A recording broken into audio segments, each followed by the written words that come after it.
ETF index mutual funds నేర్చుకుని stock మార్కెట్లో రాణించాలనుకుంటున్నారా? వెంటనే ఈ నెంబర్కి కాల్ చేయండి. Hi viewers, India's largest digital media network Suman టీవీకి స్వాగతం. ప్రస్తుతం మనతో ఉన్నారు motivational speaker and emotional wellness coach హరిత. సో హరితను అసలు శాడిస్టులు ఎలా ఉంటారు, శాడిస్టుల నుంచి ఎలా బయటపడాలి అనే దాని గురించి బోల్డ్ అనే విషయాలు తెలుసుకుందాం. హాయ్ హరిత, నమస్తే. హాయ్ రాధా, నమస్తే. సో హరిత, మామూలుగా ఏమంటారు, నువ్వు ఫస్ట్లో ఉన్నట్టు లేవు. నువ్వు ఫస్ట్లో నన్ను చూసుకున్నట్టు చూసుకోలే. నువ్వు ఫస్ట్లో నాకు ఎన్ని కాల్స్ చేసేవాడు, ఎన్ని మెసేజెస్ చేసేవారు. అంటే ఫస్ట్ ఫస్ట్ ఫస్ట్ అనేది వాళ్ళ అవతల పర్సన్ మైండ్లో బాగా పడిపోయి ఒకలాంటి బాధ ఎక్కువ వస్తుంది. లాస్ట్కి వద్దు అనుకునే స్టేజ్కి వస్తుంది. ఎందుకంటే ఆ ఫస్ట్ ప్రియారిటీ నాకు ఇవ్వలేదు, అప్పుడైతే చాలా ఇంట్రెస్ట్ చూపించాడు, నువ్వే నాకన్నీ అన్న పర్సన్, ఆ అమ్మాయి ఎంతో ధైర్యంగా ఉంటది. అమ్మాయి కానీ, అబ్బాయి కానీ, భర్త కానీ, భార్య కానీ, లవర్స్ కానీ, ఎవరైనా సరే ఒకరు అలా చెప్పినప్పుడు అవతల పర్సన్ ఏమైపోతుందంటే, తను ఉంటే, ఆ పర్సన్ ఉంటే నాకు ఏదొచ్చినా పర్వాలేదు, వీళ్ళే కొండంత ధైర్యంతో ఉన్న పర్సన్ మెల్లమెల్లగా కట్ చేస్తూ ఉంటే యువతల పర్సన్ ఇక్కడ ఈ పర్సన్ బాధ వర్ణనాతీతం. సో దీన్ని ఫస్ట్ ఆఫ్ ఆల్ ఎలా గుర్తించాలి, ఎలా ఐడెంటిఫై చేయాలి, ప్రతిదానికి ఫస్ట్ ఇంపార్టెంట్ ఎలా గుర్తించడం, తర్వాత ఎలా డీల్ చేయాలి, వీళ్ళు ఎందుకు ఇలా మారిపోతారు, ఫస్ట్ ఉన్నంత ఇంపార్టెన్స్ తర్వాత ఎందుకు ఇవ్వరు? There is one thing that is constant in this world అని విన్నాను నేను. ఫస్ట్ టైం అది విన్నప్పుడు నాకు ఏం అర్థం కాలేదు రాదా sentence. There is one thing that is constant in this world. అదేంటో చెప్పుకో వర్డ్. చేంజ్. చేంజ్ అన్న ఒక్కటే వర్డ్ ప్రపంచంలో కాన్స్టెంట్ అంట. కాన్స్టెంట్ అంటే ఏంటి? అసలు మార్పు లేనిది. మార్పు లేనిది అన్న వర్డ్ ఏమో చేంజ్. చేంజ్ మారుతుంటుంది అంతే. This is how world works. నువ్వు రైనీ సీజన్ తర్వాత నీకు వింటర్ రావాల్సిందే, వింటర్ తర్వాత సమ్మర్ వస్తుంది, సమ్మర్ తర్వాత మళ్ళీ rainy season. This is a cyclic life రాదా. మనం ఎవరం కాదు ఆపడానికి. Change is constant. Change your mind set. మనందరం కూడా మైండ్ సెట్ చేంజ్ చేసుకోవాలి, లేకపోతే మనం హర్ట్ చేసుకోవడం తప్ప ఇంకేం ఉండదు. మనము హర్ట్ అయ్యి పక్కన వాళ్ళని హర్ట్ చేయటం బెటరా? ఆ చేంజ్ ఇస్ కాన్స్టెంట్ కదా. ఓకే, మా ఆయన మారాడు, మా పిల్లలు మారారు, బట్ అంటే మెంటలీగా అంత స్ట్రాంగ్ గా ఉండరు కదా హరిత. అందరూ ఒకటే మైండ్ సెట్ ఉండదు.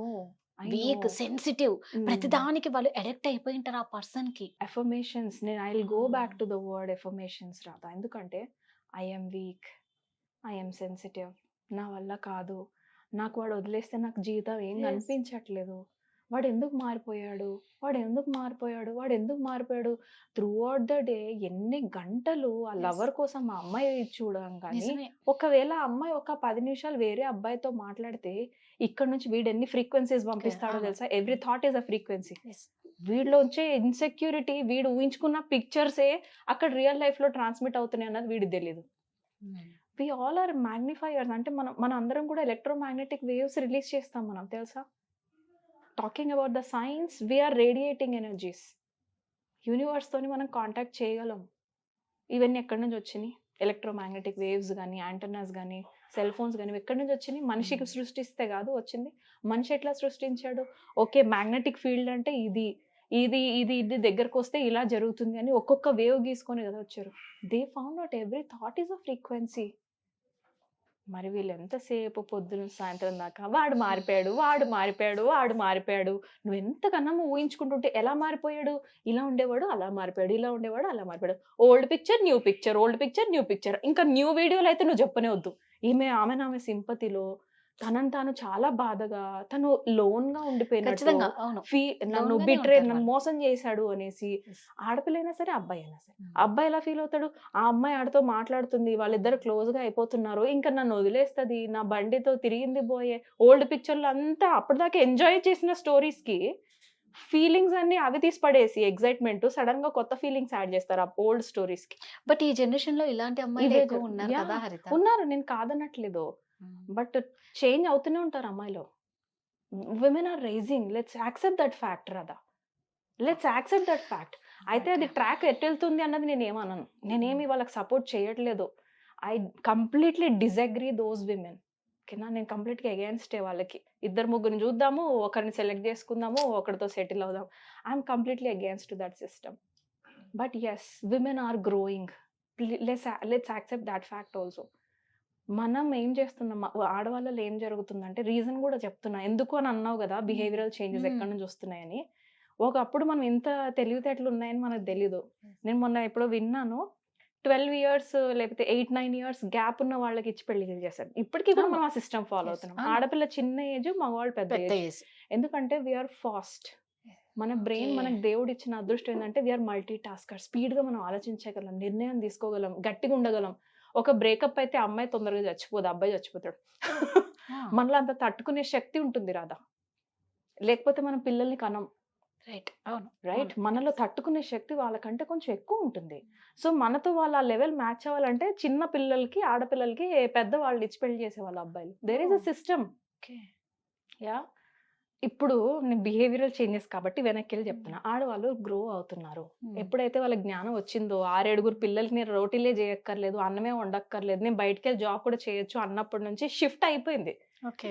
Now we can't go back and ask కదా, సిస్టమ్ ఎందుకు ఇట్లా తయారైంది, మీ ఆడవాళ్ళందరూ ఇట్లా ఎందుకు తయారయ్యారు. వి కాంట్ కమ్ అండ్ మనం ఇంకా ఆ పాయింట్ ఆఫ్ వ్యూలో వెళ్ళలేం. But yes, what we can do is, అలాంటి వాళ్ళు నా లైఫ్లోకి వచ్చి బిహేవియర్ చేంజ్ అయ్యింది, హౌ కెన్ ఐ డీల్, ఇది ఇంపార్టెంట్. నేను ఎలా డీల్ చేయను, ఇది చాలా ఇంపార్టెంట్. ఎంతసేపు నేను అందులో టైం స్పెండ్ చేయను.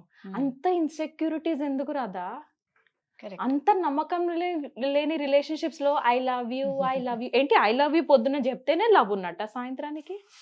Correct. రాత్రి పడుకునే ముందు ఐ లవ్ యూ మెసేజ్ రాకపోతే ఈ పిల్ల కోపం వస్తుందంట, నెక్స్ట్ డే అంతా మాట్లాడదట. చెప్తున్నా, that is not a behavioural change. Everybody are independent in this world. Yeah, వాళ్ళ ఇష్టం. Who are we to stop anybody రాదా. రైట్. వాళ్ళకి మనం నచ్చట్లేదు అనుకో, యాక్సెప్ట్ ద ఫ్యాక్ట్, వాడికి నేను నచ్చలేదు లేదా దానికి నేను నచ్చలేదు, థ్యాంక్ గాడ్ అనుకోండి. వాళ్ళ ఇలాంటి But- వాళ్ళు పెళ్లిళ్ళు దాకా పోలేదు. Yes, వచ్చిన ప్రాబ్లం ఏంటంటే దాన్ని యాక్సెప్ట్ చేయలేకపోవడమే పెద్ద ప్రాబ్లం. నేను మళ్ళీ చెప్తా, గో టు దట్ పీరియడ్, ఆ రీహాబ్ పీరియడ్ కి వెళ్ళిపోండి. Find your passion, find your passion రాదా.